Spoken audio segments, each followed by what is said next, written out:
of deception and All trickery. that remains is your You sacrifice. are more powerful than he can Humanity imagine. has outstayed its welcome. The dead shall inherit the earth. Listen to the sound of my voice. Can you hear me? Who's there? I can't see you. My name is Dr. Salim. We've met before. Dr. Salim.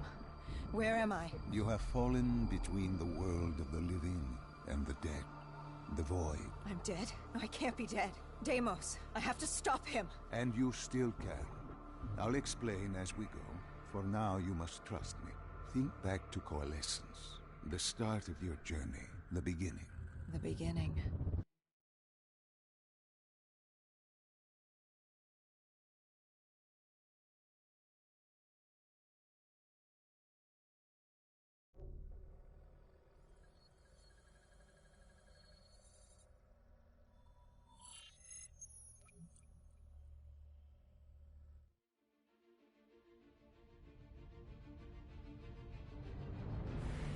It started at Coalescence Singapore in 2070.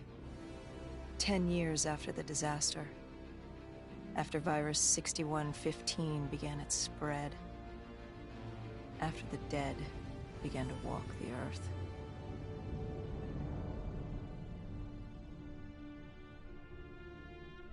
We'd lost comms with John Taylor's squad, another undead extermination team.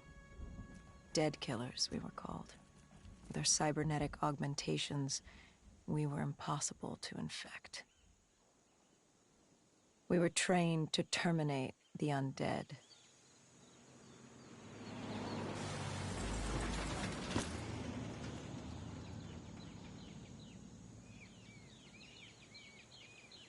Hendricks was on edge. We were in a quarantine zone, one of many walled-off areas separating humanity from the undead, built to keep the virus and the infected behind their wall, away from the rest of us. The undead weren't our only concern. The 54 Immortals, a local combine who remained in the containment zone, were aware of Taylor's activity. This place was the epicenter of the epidemic. The 2060 Coalescence disaster created the cursed world we lived in today. Any activity at this site would set off alarm bells.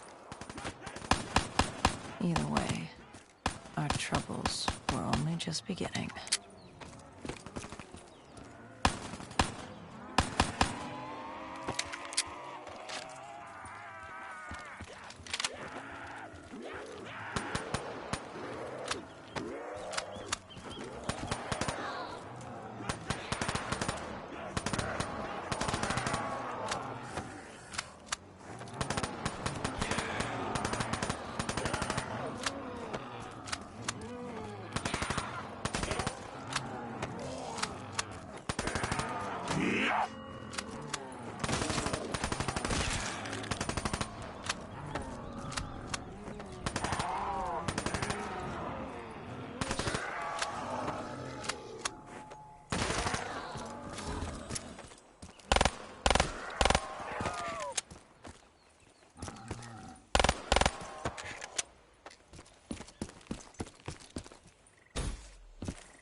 We should have known that the ASP wasn't playing.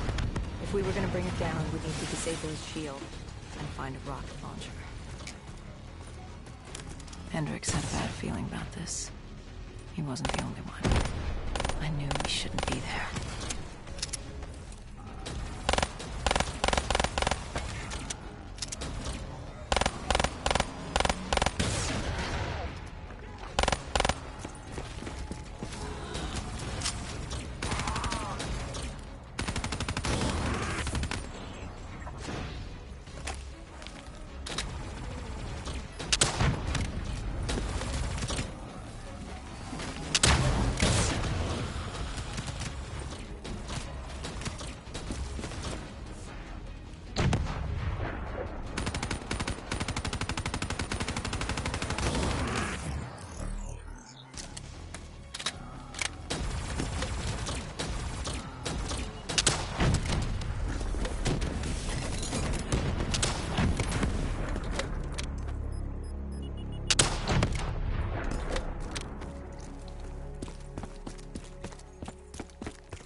Coalescence.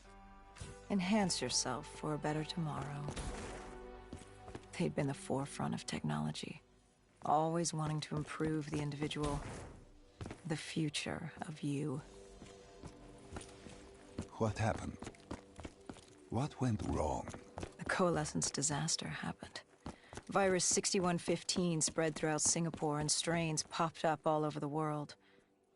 Governments built these quarantine zones to house the undead, a way for the populace to ignore what was happening. 10 years on, and it had worked. We put it out of mind. Ignorance was bliss. What was so special about this operation? It was supposed to be by the books. 5 years after our cybernetic augmentations, Hendricks and I were a well-oiled machine. Quarantine sweeps, recon, search and rescue. It's just what dead killers do. But we'd never been sent after one of our own before. John Taylor's systems had gone quiet. With our direct neural interface, we're hardwired into Winslow Accord servers. Observation knew if we were dead or alive. For Taylor to be neither, that was unusual.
We located an EMF source and uploaded it to Central.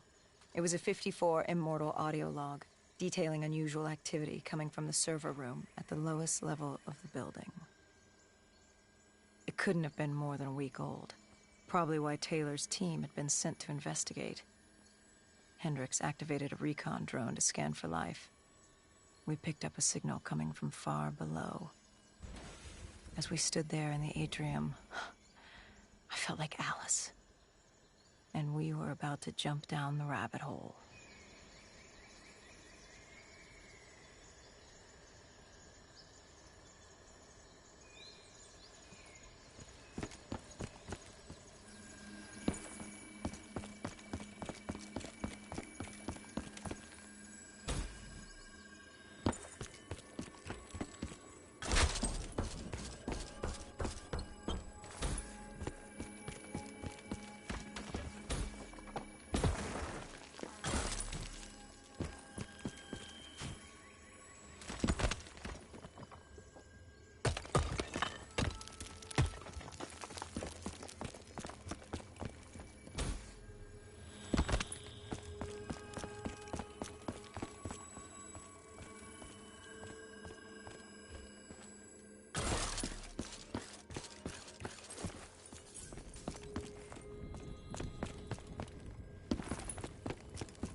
Our drone picked up activity ahead.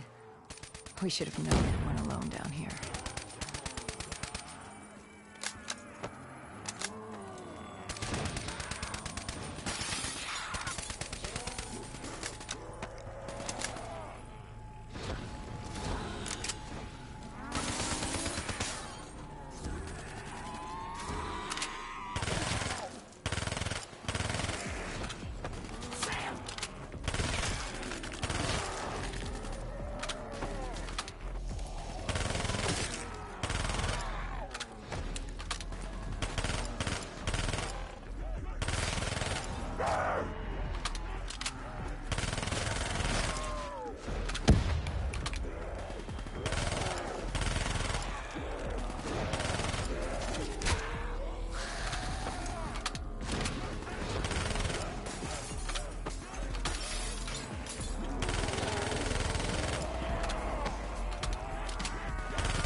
When man fled the virus, they left behind thousands of active robots. Machinery abandoned with one directive: kill the dead. Years later, they're still killing.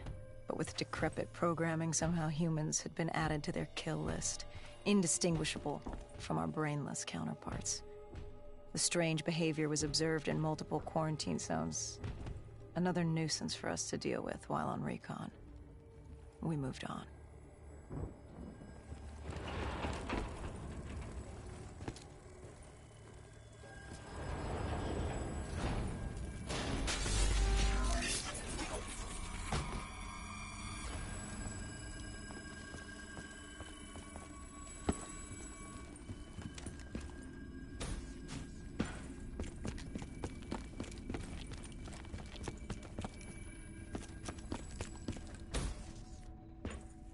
We reached the silo's floor, but the signal came from lower still. Below Coalescence.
Did you have any inkling of what waited for you? No.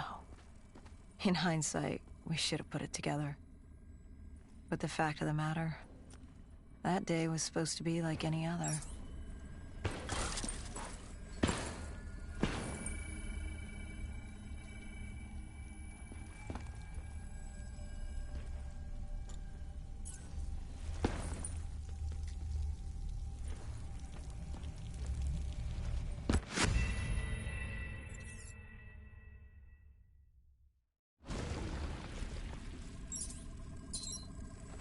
Did you have any inkling of what waited for you? No. In hindsight, we should have put it together. But the fact of the matter, that day was supposed to be like any other.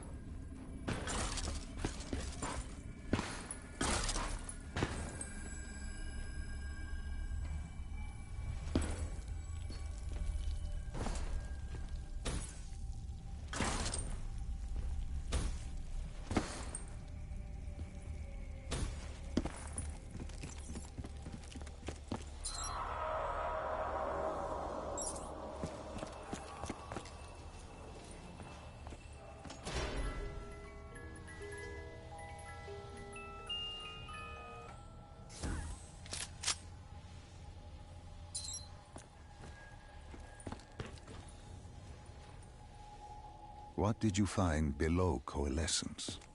A CIA black project. Project Corvus. Unknown to the world, and unknown to most people in the know. As off the record as it got. A redacted footnote in Langley's history book. Part of me wishes we just turned back. Why? It would have been easier. For me. For Hendricks. For the world. Is it such a bad thing? To want to be blissfully ignorant in the face of daunting adversity? We didn't have a choice. Those who find fate thrust upon them rarely do.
human testing lab. What awaited you there? We found the truth. The cause of the disaster. You are certain of this? We didn't have the full picture. Not yet. But this was the source. We knew Coalescence was where the virus originated, but residue of 6115 in the air left no doubt. This was where it all began. When the disaster happened, hundreds of thousands died instantly. And they were the lucky ones. Because when the rest of Singapore inhaled 6115, they changed. From the living into the living dead. These test subjects, they were linked together, connected with a direct neural interface. Their minds hardwired into the central server. Hendricks didn't like what he saw. You knew something was wrong. The same tech in our own heads made us what we were. It was down here in this room. We didn't know what happened, but the data didn't lie. Man did what man always does, playing God and fucking everything up. We, the CIA, man, we created these things. We changed the world. How do you mean, change the world? The Winslow Accord and the Common Defense Pact. We'd been engaged in a Cold War for nearly a decade. 6115 changed that. When the dead walked among us, we set aside our differences. For all of your conflicts, you and your enemy had two things in common. You're both human, and you both want to stay that way. Was this the source of the signal? No, but it looked like Taylor had come through. Our answers were still further down.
When you found the server room, did you have any idea what you would uncover? We couldn't have known. What we found was... We found Sebastian Diaz. One of Taylor's. Another dead killer. Our friend. He'd linked himself to the CIA server, connected directly with the Winslow Accord systems. He was deactivating defenses for the undead quarantine zones all over the world. The massive walls containing the spread, keeping us from the undead. Deactivating the defenses would let the flesh-eating hordes loose upon the living. It would end humanity. We had to stop him. The only way to stop him now was by destroying the server.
You killed him. Your friend. He left us no choice. Hendricks wasn't happy and let Diaz know that. He'd unleashed the dead upon the world. Hendricks knew what he had to do. You needed to find out what he knew. What he knew about Taylor. Interfacing with Diaz and accessing his memories was the only way to find him. Knowing what you know about DNI, interfacing would surely kill him.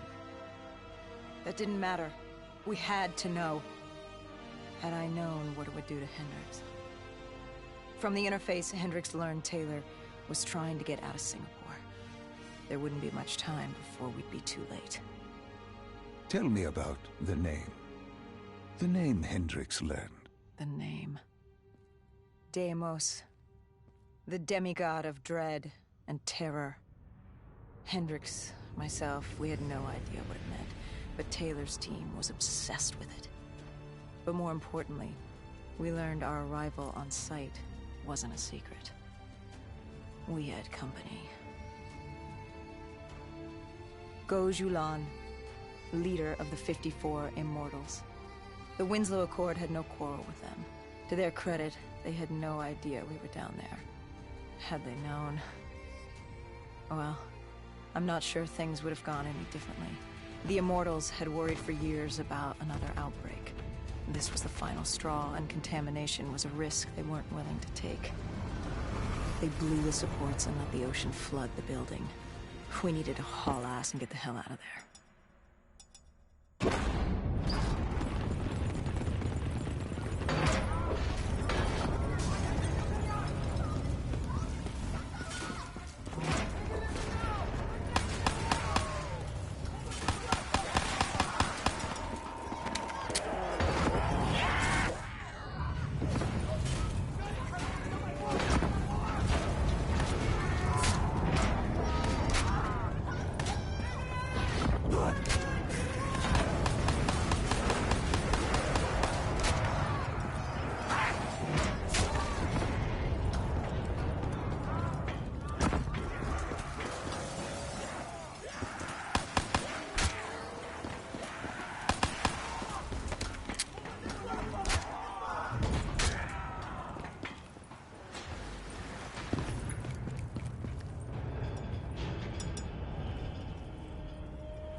We needed to get out of there before the whole building collapsed.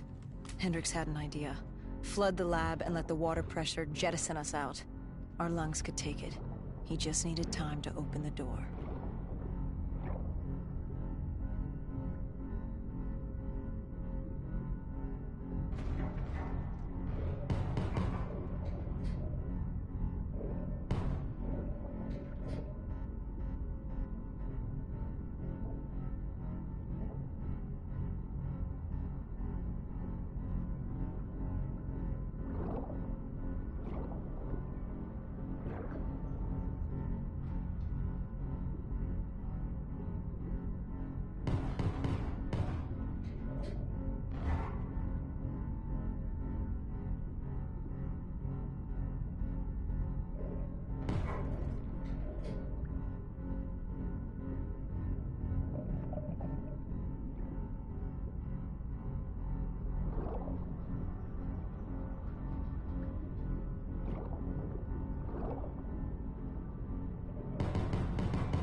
And what happened then?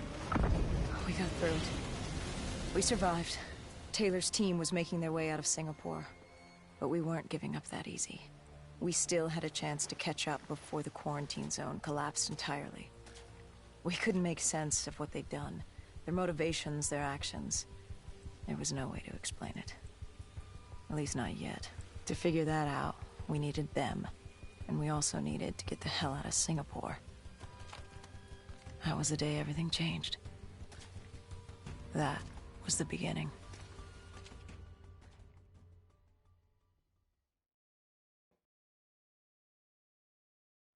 All right, Salim. I told you how this began. Now tell me why. How do I stop Deimos if I'm dead? Your body is dead, but your mind remains alive. I'm connected through your direct neural interface in your subconscious. To save humanity, you must open the portal. With your body gone, the only way to do this is to train your mind. Train my mind? Relive the events preceding your last. Only then can you alter them, change them. This... Now this is insane. Let me show you. Think back to when you first met Taylor.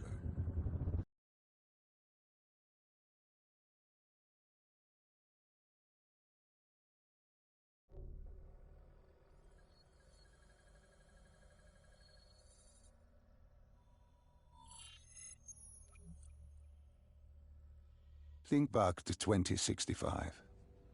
You're on a train in Switzerland. I'm heading toward downtown Zurich. On Taylor? That's him. Commander John Taylor. The first dead killer. The definition of determination. I was a rookie then. Fresh blood. There weren't many of us. There were more rumors about our division than actual recruits. They said we were engineered to be immune to 6115. That we couldn't get infected. This was your first mission? Yes. 5 years after the outbreak, most cities had at least one containment zone. But Zurich managed to stay outbreak-free. Now someone wanted to change that. Wait, this feels wrong.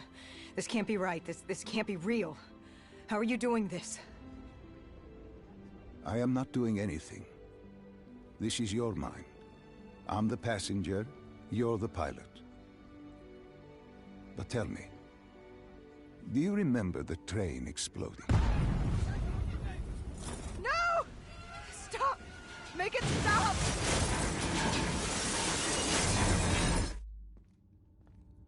Dr. Salim, what's happening? What's going on? You must be calm. This is your memory, and you dictate the truth. But your mind can play tricks on you, it can deceive you, and it can lie. This never happened, but it nearly did. You and Taylor stopped it. How can I see something that never happened? What the hell am I seeing? And why does it feel so damn real? The human mind is fragile, easily swayed by an incorrect recounting of events. This was one outcome your mind feared. Start from the beginning and take me through the mission. Once we organize everything correctly, we'll be able to find the truth. Tell me about the raid.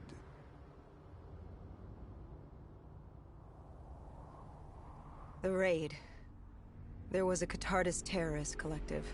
They were planning something big, but they knew we were coming. Stop. Don't rush through. Let us start with who was with you. You were not alone, after all. Taylor. He told me they'd received a tip about the Catardists. These undead sympathizers had sprung up around the globe in the years following the outbreak. They believed the undead were the next step in human evolution. To become undead was to live. The dead should inherit the Earth. Crazy, right? Was it only Taylor? Was there anyone else? Sebastian Diaz. The man we saw at Coalescence, who would disable the undead defenses. Back then, he was Taylor's second in command. He would take point on the raid. Hostile encounters were expected with the undead, but that didn't seem to bother him. They were so relaxed. The dead threatened Zurich. They were fearless. Didn't take away our own fears. If I was gonna learn my shit, it would be on the job. This mission was my training. For him, it was just another day in the life. Business as usual. And business was booming.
What are these drops I keep seeing?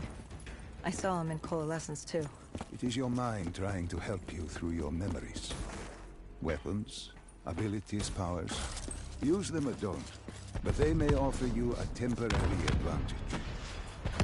Where did Diaz take you next? We still have to get to the factory entrance.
The entrance was locked. We had to destroy a generator to get it open. That was around the corner, with more dead standing in our way. I had an arsenal in front of me, but Diaz made it clear. He told me to run point on the ground. He was curious to see me think on my feet. In a way, he was acting as your training. Diaz wanted me to earn the name Dead Killer. And there's really only one way you can do that. I had support that day, but when you're out there in the real world, you're on your own. No backup, no reinforcements. Just you and the undead. I'd show him I was worthy of the name.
The Cotardis base of operations was just ahead. Once we were inside, we'd be able to figure out what they were planning.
Salim, what's happening? I can't... Stay with me. Come back to my voice. I can't. I don't understand. Tell me what happened. I saw... I don't know. I saw robots and they were ripping me apart. What's happening to me? What was I seeing? It is a lapse. Your mind is wandering into the unknown. Your subconscious finding fears, dreams, doubts. Stay with me. Stay with my voice. You're still in the factory. You were about to make a discovery. Wait...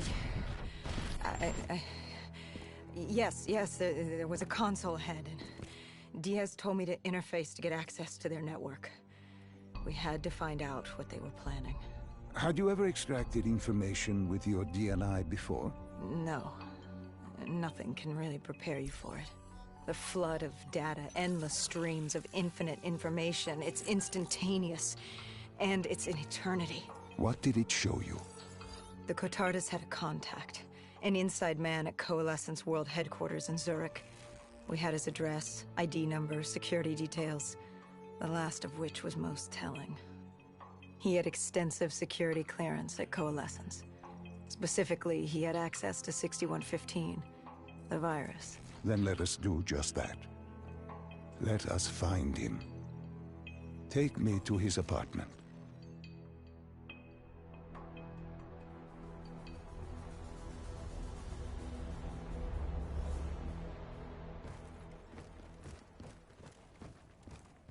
We were ready to breach, but it didn't go as planned.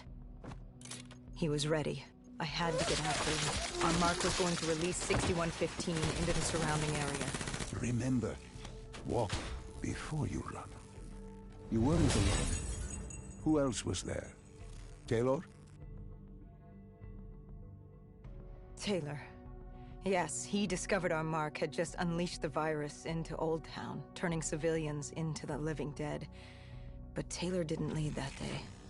No, he had Overwatch. He was our eyes in the sky. Sarah Hall, however... Sarah Hall, the team's intelligence expert, was with me. She had point. She found our Mark. Apparently his supply of 6115 was 10 times what we initially believed. Enough to turn all of Zurich into a city of the dead. Hall had been with Taylor as long as Diaz. He practically raised her, trained her. He made her. With Taylor in the sky, Hall was our feet on the ground. She didn't have as much patience for fresh blood as Diaz. She was direct and focused. And right now, she was about to give me a lesson in target acquirement.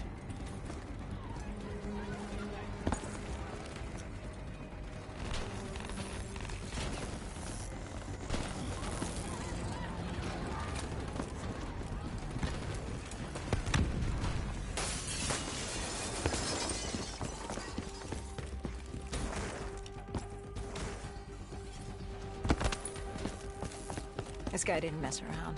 He had DNI just like us. He was hijacking any robotics he could, sending them after us.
What happened when you caught him?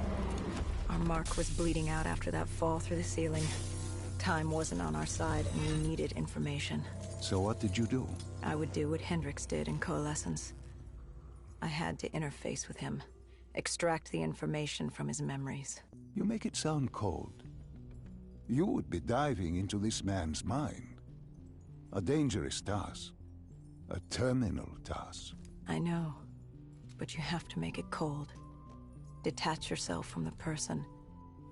It was our first time performing this sort of interface, and Hall wanted to get that point across above all else. It's nothing personal because there is no person. They're not humans. They're databanks for pilfering. Even though it would kill him. Even though... It's ironic, really. Ironic? Hall teaching me how to raid a person's mind. It wouldn't be long before... Well, we know what happens to Hall. What I do to Hall. But we do what we have to do. This was the world we made. If we don't do it, if we can't sacrifice the individual, how do we protect everyone else? That is a heavy burden to press upon the individual. If not us, then who? This was what it was about. Being part of an undead extermination team.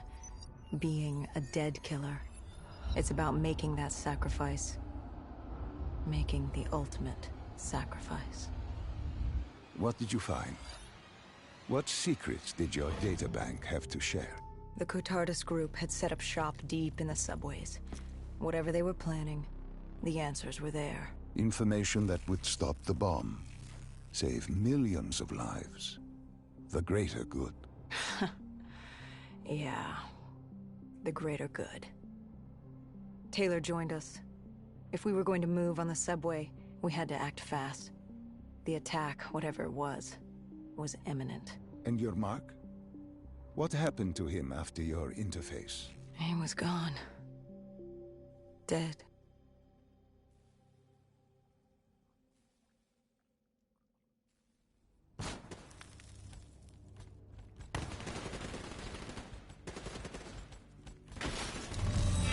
The tunnels. We tracked down the Cotardus operations, and they were putting up a good fight. Who joined you in the tunnels? Taylor oversaw the operation, but the lead on this was Peter Moretti, the last of Taylor's team, an explosives expert. He was the guy you wanted when you needed to blow shit up. He was damn good at blowing shit up, which made him perfect for the fight ahead. Fearing discovery, the Cotardus Collective had an armada of undead and patrolling robotics guarding the facility. I won't lie, it's strange seeing Moretti like this, knowing what happens next. He was crucial to finding Taylor, to finding Deimos. You mean the refineries in Cairo? He had a pivotal part to play. He just didn't know it yet. What he knew then was the way to the hideout. He took point.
Catardus group had planted a biochemical bomb containing 6115 on a maglev train. They were going to detonate it in downtown Zurich.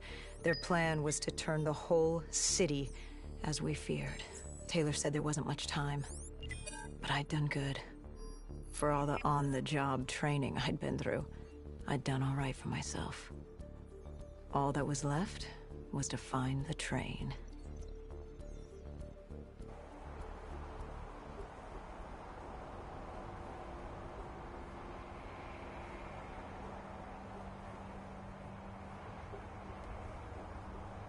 Good. You didn't even need my push to the final memory. You connected events and arrived at the truth. Now what happens? Now we set things right. Through your mind, you realign the events as they occurred. And by doing this, if I work with you and remember the events leading up to Zurich, You will be able to open the gateway. But let's not get ahead of ourselves. Let us finish here first.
Found the bomb car.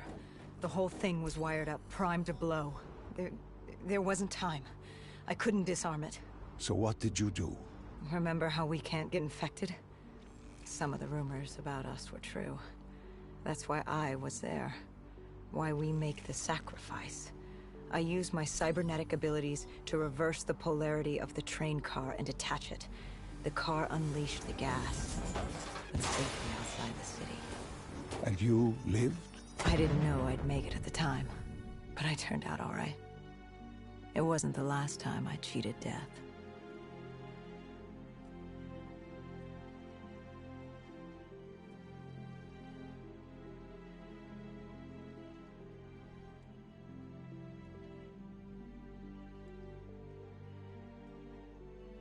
No. No, no, no, no, no. I remember this place. What are they doing to me? Dr. Salim, what am I seeing? Taylor? Why can't I move? You must let this go. Stay with me. Relax. Come back to me. Come back to the void.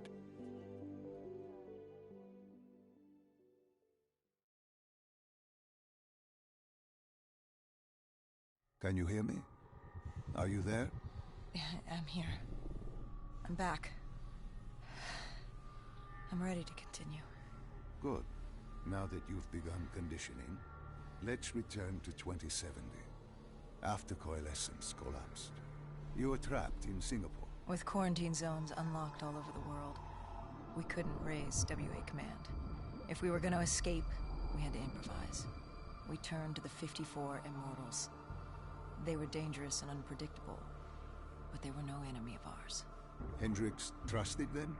What choice did we have? If we wanted out of Singapore, we had to go through the biodomes. We had to go through the Immortals.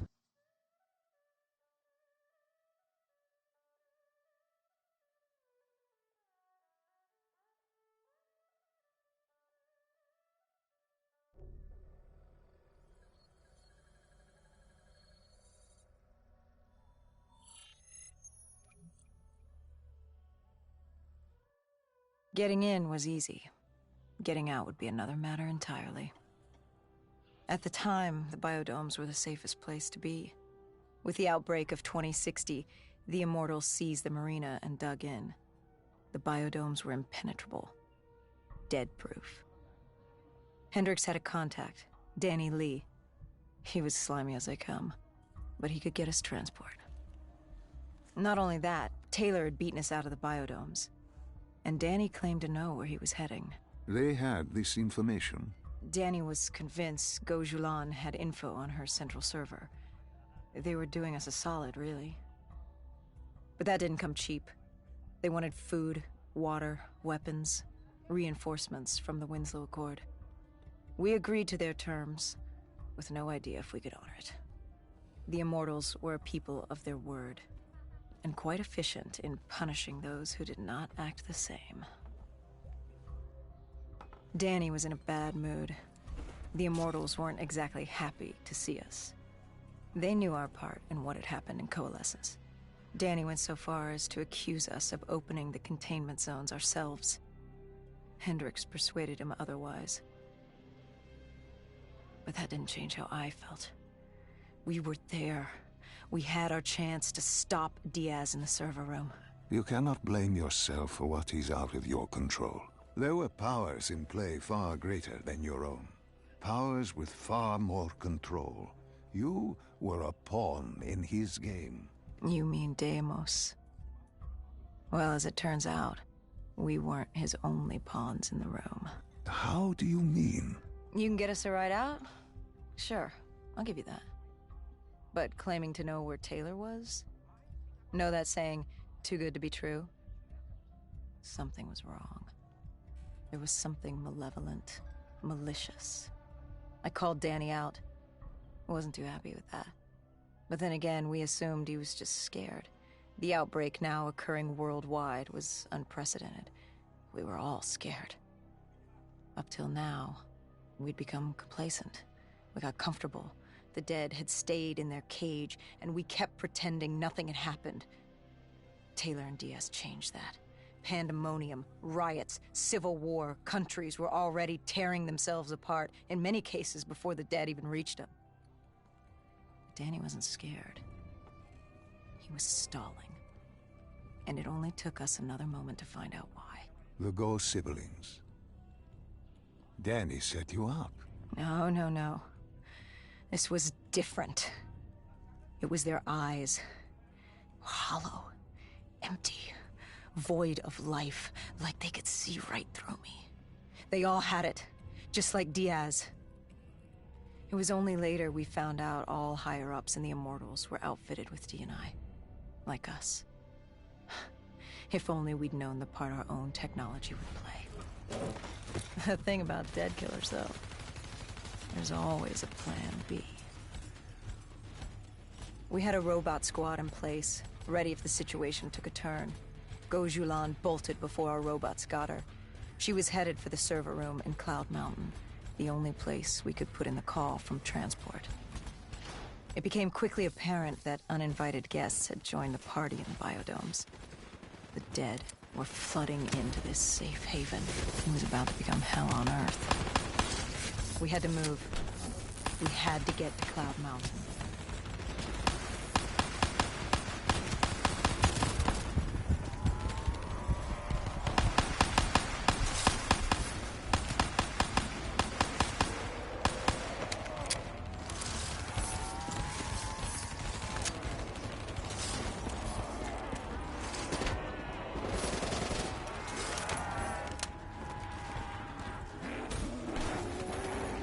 I don't know how the undead got in. A forgotten open gate. A child's mistake. A poorly nailed board over a window. It didn't matter. It was spreading fast. We were already outnumbered 20 to 1. The remaining humans scrambling away or locked in their homes.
Heard that familiar screech?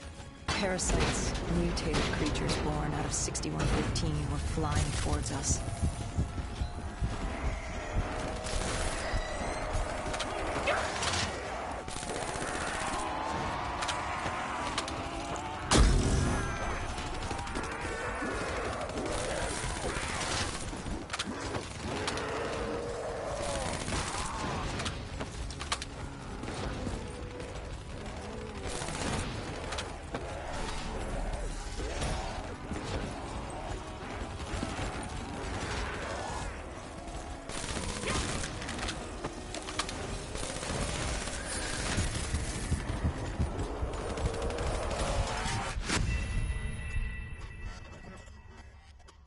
Heard that familiar screech? Parasites, mutated creatures born out of 6115 were flying towards us.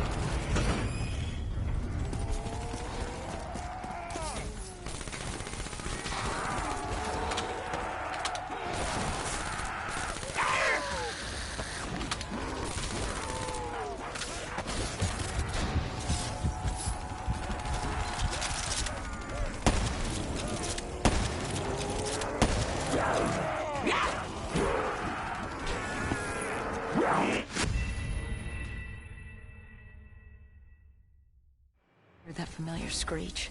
Parasites, mutated creatures born out of 6115 were flying towards us.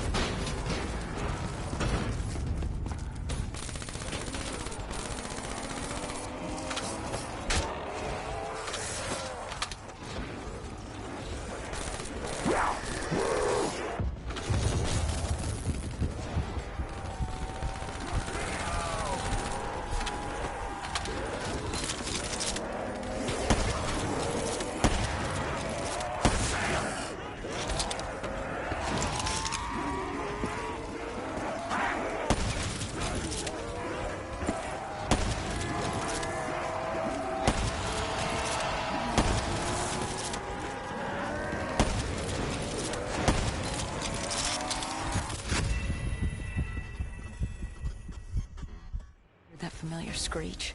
Parasites, mutated creatures born out of 6115 were flying towards us.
Heard that familiar screech?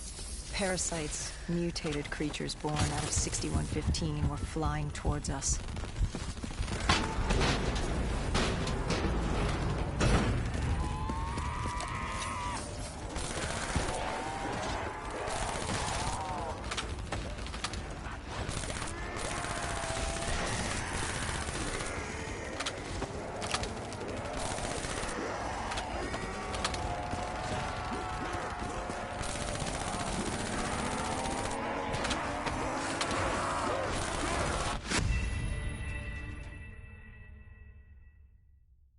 Heard that familiar screech? Parasites, mutated creatures born out of 6115 were flying towards us.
With the shipping yard clear, Cloud Mountain was just ahead.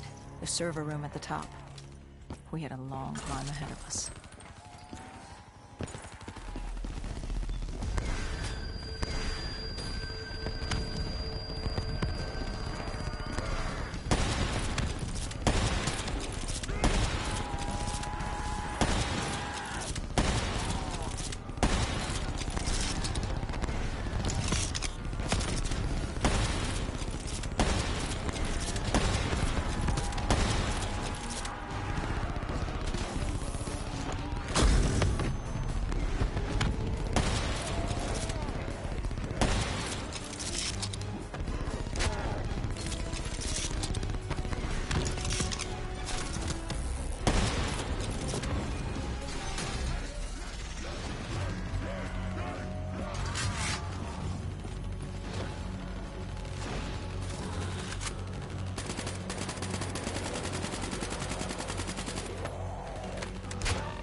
What happened in the server room?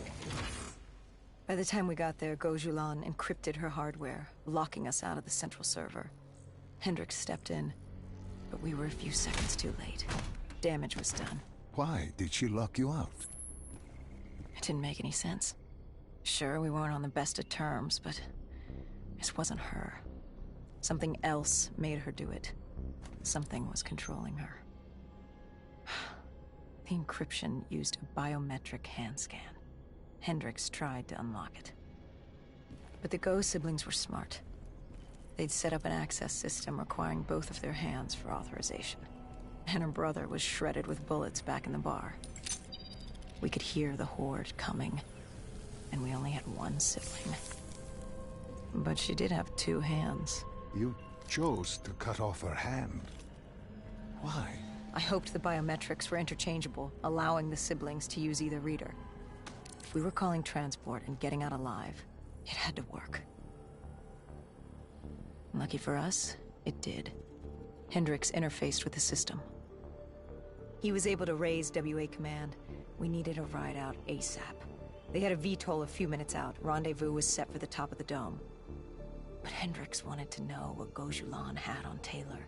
Anything, even the smallest details, would be helpful in picking up his trail. And that would take some time. And time was something we didn't have. Hendricks searched the archives.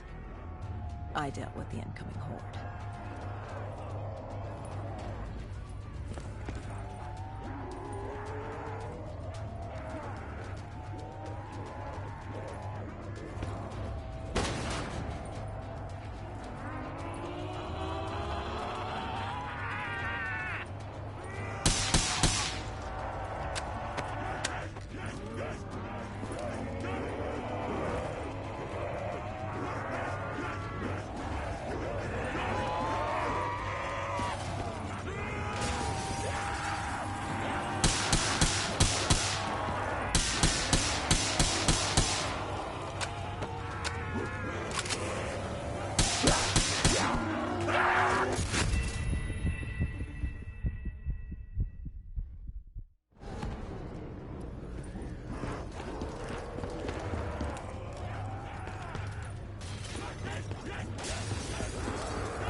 Hendricks had pulled all the data he could.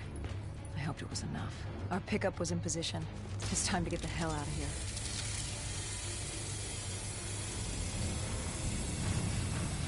Our bird wasn't alone in the sky. Our VTOL had caught the attention of an old automated wraith. We needed to find another way.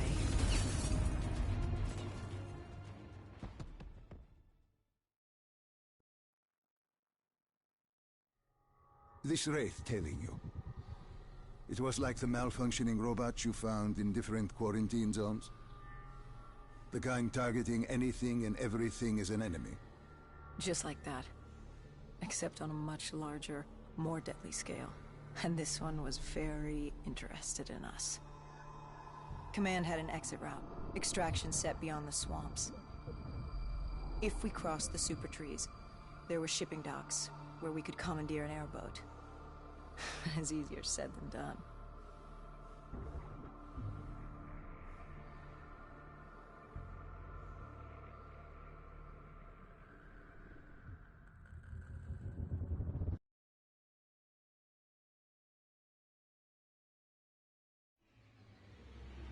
Between the flesh eaters and that wraith eyeing us, a super tree would be no walk in the park. We had to haul ass and stay out of sight. But they weren't our only concern. Winslow Accord picked up chatter ahead. Apparently, we weren't the only humans using the docks to escape.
The super tree was collapsing. The only safe route to the docks was up.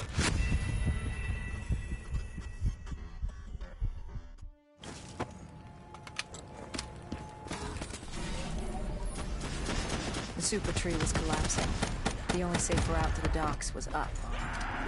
Chatter confirmed that 54 Immortals were scrambling to get out of the fireballs through the swamps.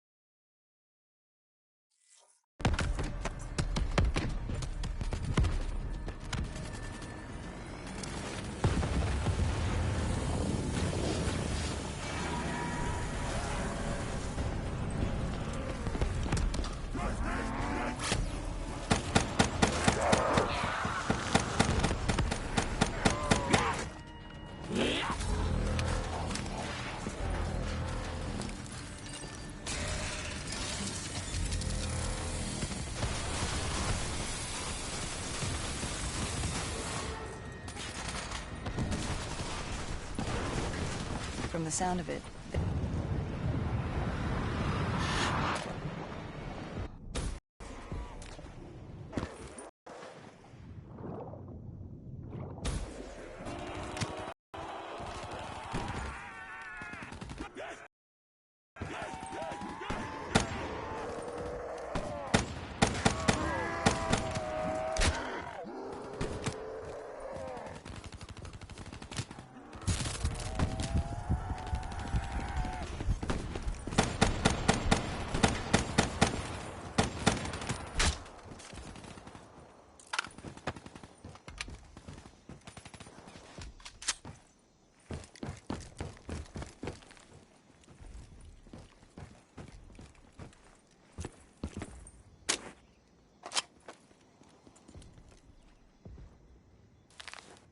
Hendricks commandeered an airboat and set the autopilot.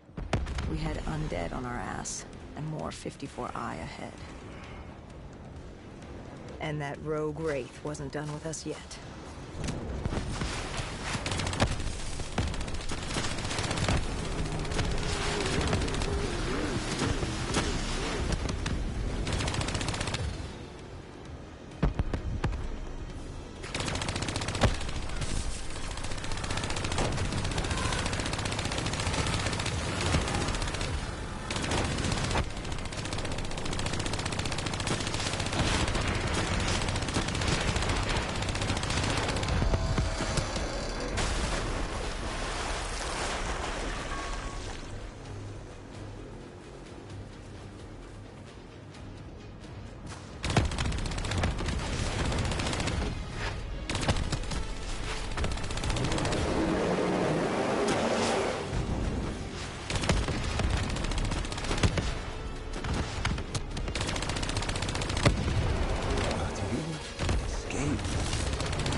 Was just ahead. We were getting out at sea. What about Taylor? What did Hendricks learn from the server? Nothing. It had been wiped. Taylor was in the wind. And the virus, 6115, wouldn't stop this time. The Winslow Accord and CDP had been thrown into chaos. We'd lost Hong Kong, Berlin, and Cairo. And it was just getting started. What would come next? How the world would change? There was no way to be ready for that.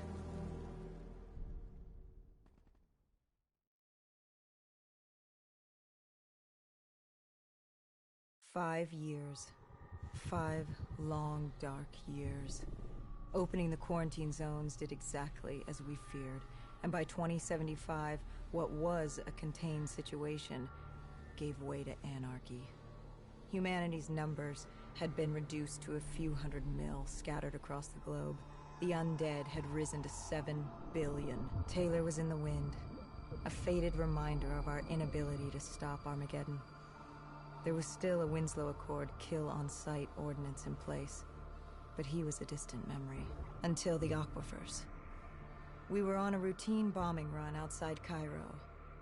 Our orders were to bomb the dead into the next life.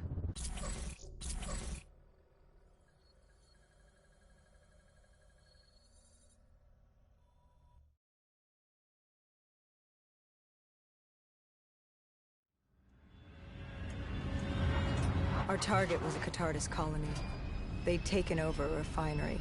It was a well-armed facility protecting them and the dead they worshipped. Top priority was to cut off their comms and leave them in the dark. But first, we had to clear out their defenses.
This was a routine sweep. Every time another sympathizer colony sprouted up, we'd squash it back down. As far as we were concerned, we were doing the world a favor.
We moved on the array, but the undead sympathizers weren't going down without a fight.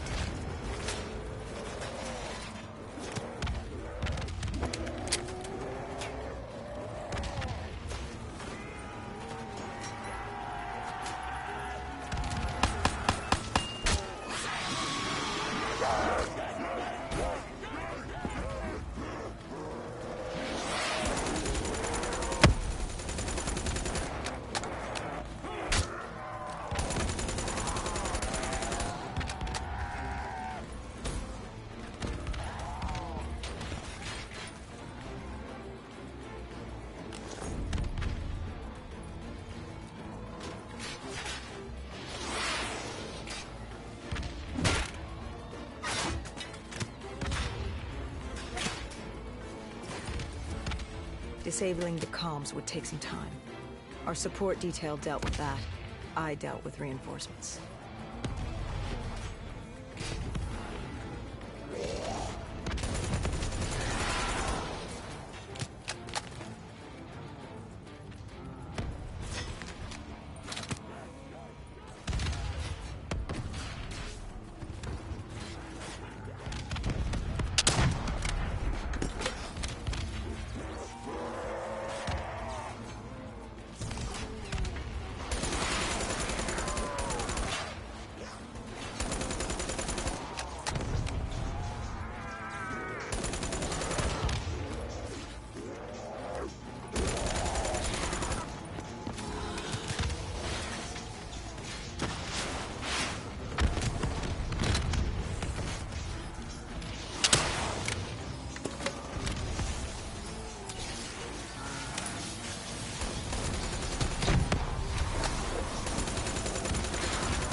The station disabled, we had to get back to our bird.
The array was ahead. Bring it down, we'd be one step closer to eradicating this colony.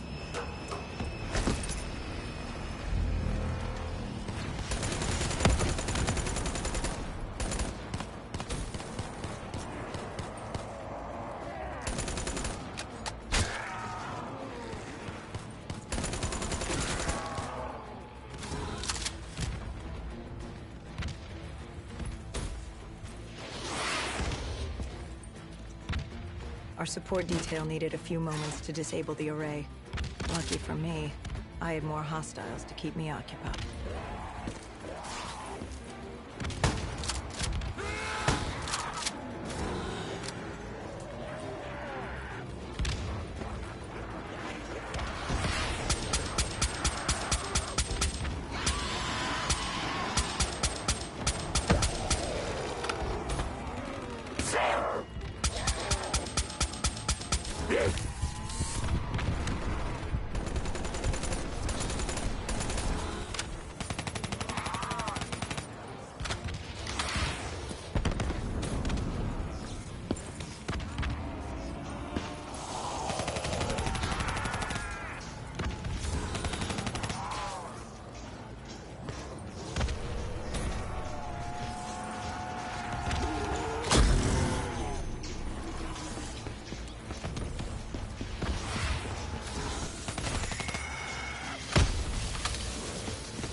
With the comms disabled, we needed to get back in the air.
With their comms jammed, the next step was to breach the control room to take back the facility.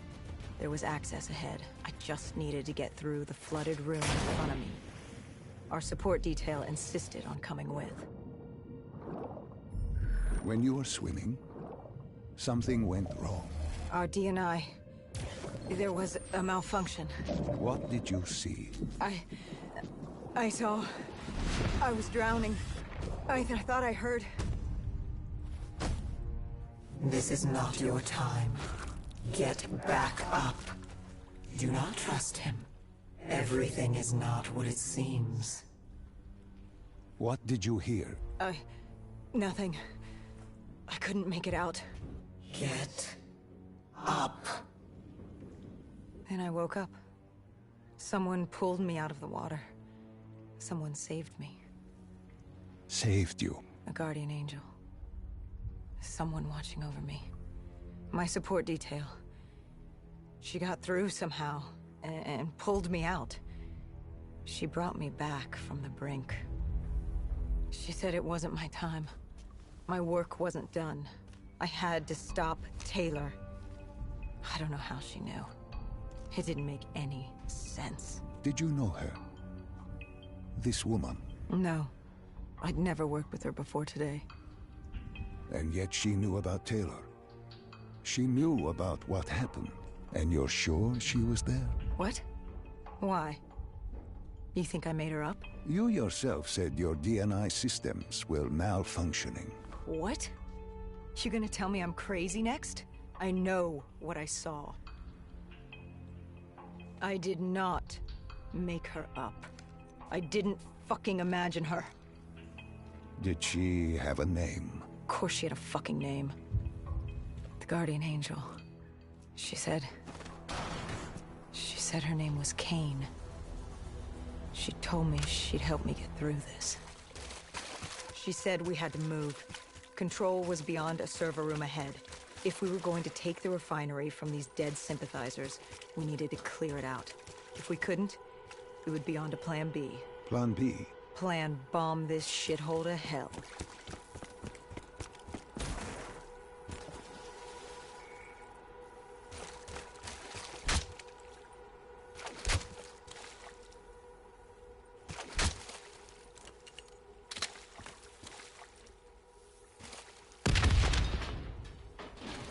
We prepped to breach, but it turns out our enemies planned ahead. The explosion blocked our path. We had to double back. It caught us off guard. But the noise also caught the undead's attention.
We regrouped with our allies.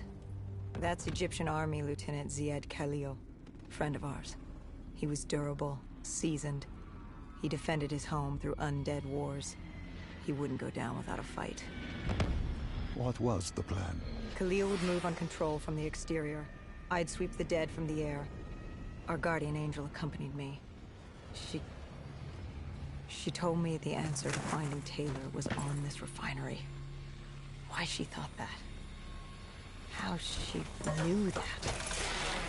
It was surreal.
When Khalil took the control room, he found something on the security footage.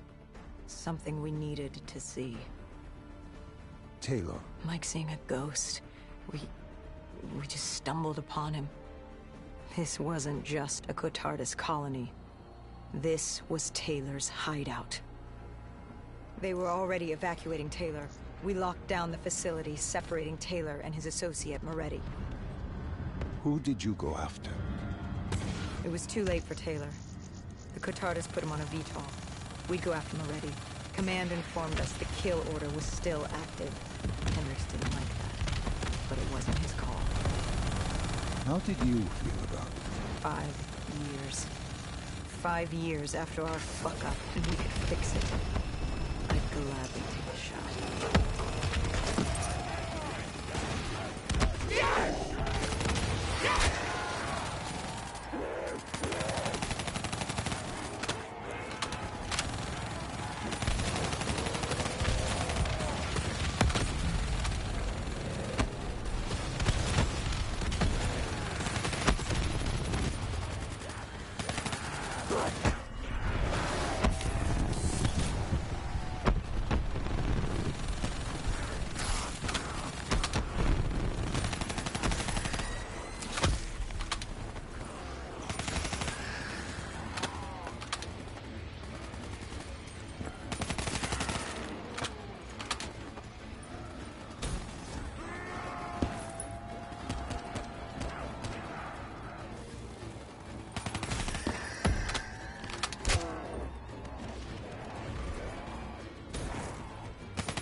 Moretti was just below us.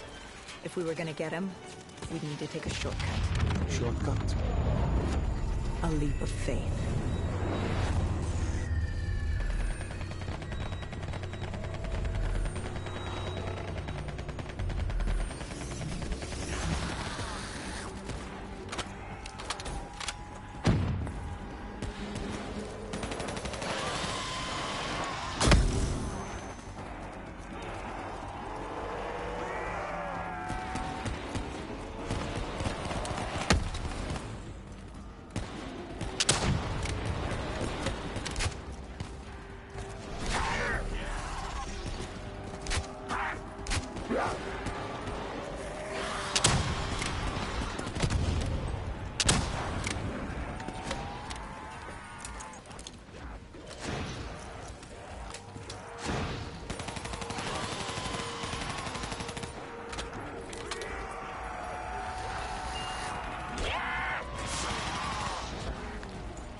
Listen to her.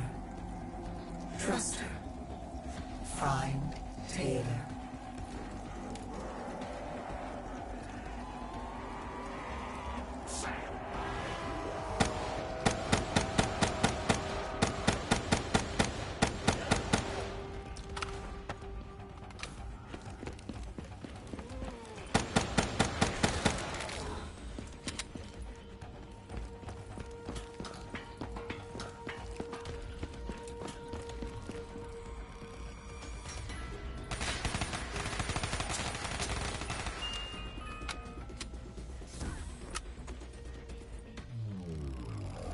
How was Hendricks coping with the change of plans?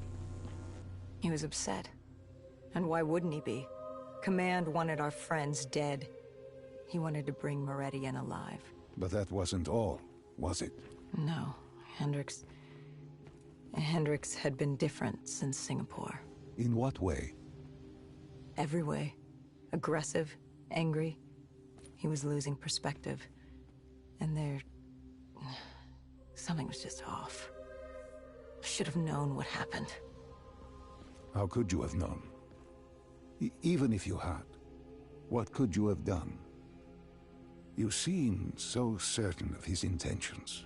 We all battle inner demons and our choices. Hendricks, Taylor. That whole team rose the ranks together, fought alongside each other. Little did we know one of his friends was watching us.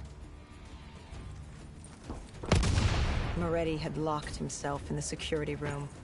Only way in was to cut the power.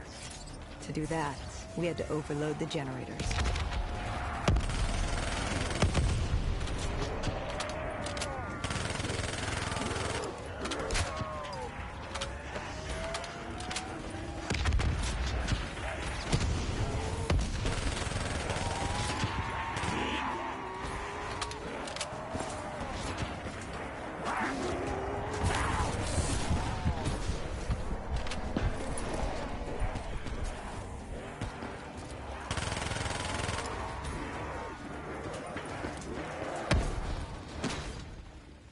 You cornered him. What did Moretti say? He said that name, same as Diaz. Deimos. He said if I wanted answers, I had to find Damien Bishop, a man we both knew from a past mission.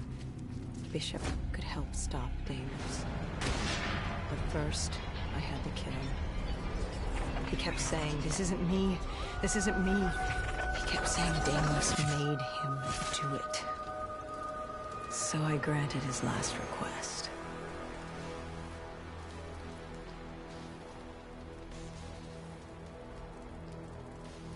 I killed him as he asked. I did our job. It didn't sit with Hendricks. Can you blame him for his outburst? Hendricks was pissed because Moretti was our link to finding Taylor. A link I just severed and split open on a spike. And the guilt I carried all those years that I channeled inward, Hendricks channeled outward. At me. This was our chance to fix our mistake, and I fucked that up. Hendricks said I may as well have damned the world myself. I'd had enough. I knocked some sense into him. Sometimes it was the only way to get through. I told him what Moretti had told me about Bishop, Deimos, whoever the hell he was. The mention of Bishop got Hendricks' attention. Last we saw him was back in '65, 10 years ago in Ethiopia. How Bishop knew Deimos, we hadn't a clue. But we'd figure this shit out, and we'd do it together. But right then, we had bigger problems. The Egyptian army couldn't hold the refinery. Plan bomb this shithole to hell was a go. We had to get out of there. Now!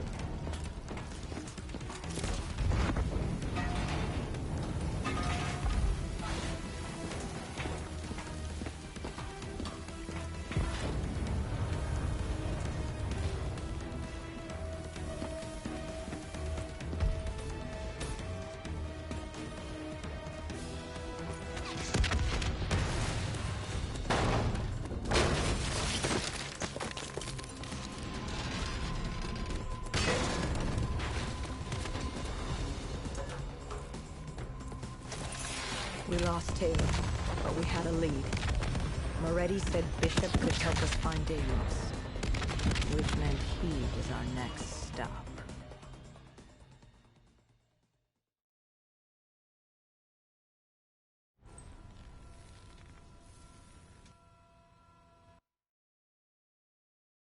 This bishop that Moretti mentioned... Damien Bishop, the man who found the cure. A vaccination to make 6115 victims human again. A cure? Did it work? It should have. Something was blocking it. Bishop had this theory. He believed somewhere there was an undead brain. A single creature controlling them as a collective hive. He believed that it somehow blocked the cure. We met him in 2065 when he made the breakthrough. News traveled fast. He and a few others were kidnapped in Ethiopia. It was a joint op with Taylor's team. We were to extract Bishop from a base overrun by the dead.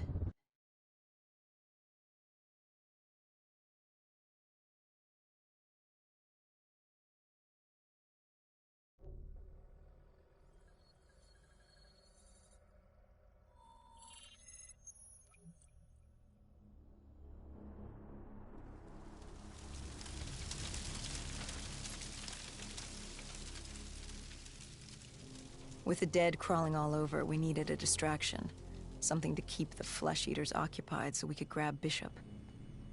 We weren't dead killers yet, so we had to be a little more creative. And lucky for us, there were plenty of NRC birds in the sky, and the NRC's dead system still worked. Laser cannons built to auto-target any hostile aircraft. So you created the diversion. And Taylor's team prepped extraction. Unfortunately, it seemed our cover wouldn't last as long as we hoped. The remaining NRC noticed the radio silence from air traffic control and had sent soldiers to investigate. Command set exfil for a satellite station off base. We reset the dead system to target one of the automated planes circling above. Turns out the undead have a thing for giant explosions, like moths drawn to a porch lamp. And all we had to do was turn on the lights.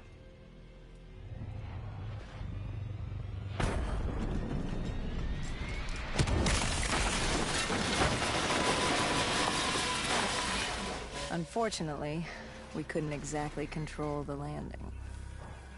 Hendricks alerted Taylor the bird was down and the diversion in play.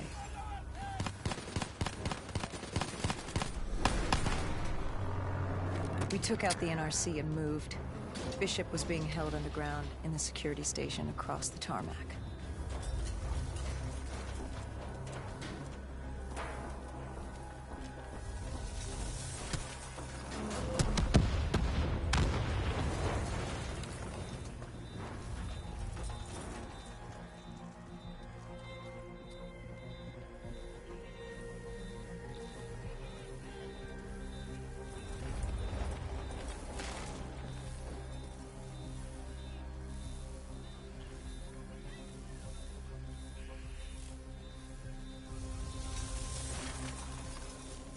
Hendricks ordered weapons down.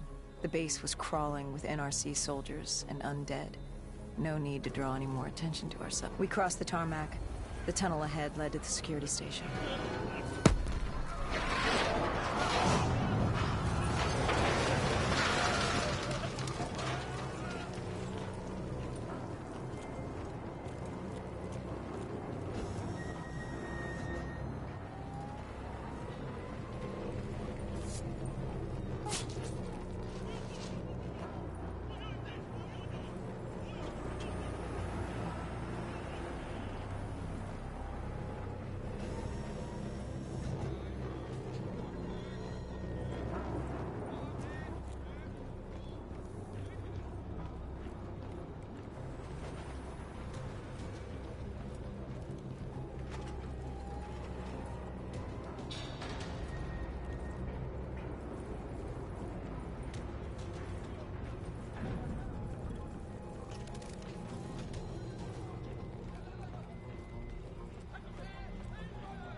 Hendricks took out the guards.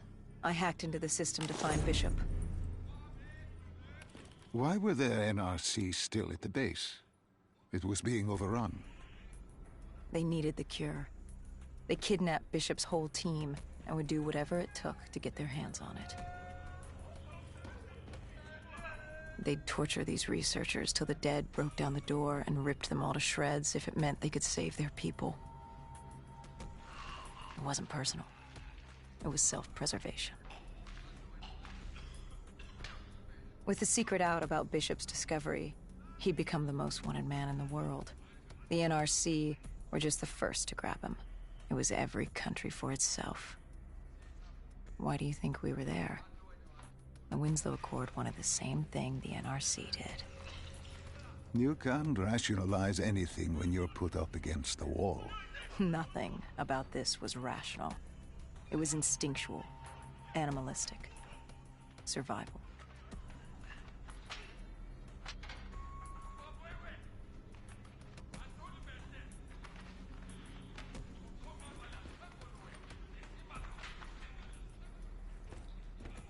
He had been escorted to an interrogation room. We had to hurry. Behind us was an undead army. Once one got a whiff, the others would come running.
Hendricks told Bishop who we were and that we had to move. But Bishop refused to leave without the other researchers. His friends. Our instructions were specific. Bishop was our priority. We didn't like it, but Bishop refused to leave without them. It sounds like you were taking an awful risk. He said for the cure to work, he needed them. They weren't expendable. Technically, we were. In a way, you and the NRC were not so different in what you wanted and how far you were willing to go. Our method was different. Our reasoning was not. No one wants to sacrifice themselves to save the world. But you like to think if the moment came, you'd have it in you. Who was inside the cell? Lieutenant Ziyed Khalil, member of the Egyptian army. Back in '65, he was a guard assigned to Bishop's research station. This was how we met. Hendricks cut him down and notified Taylor we were freeing the other hostages. Taylor said we didn't have the time. The base was swarming with additional NRC forces. They weren't letting their prize go that easily. There was a tunnel full of hostile soldiers between us and our exit. A cargo elevator ahead was the only way to the surface. No telling how close the dead were behind us.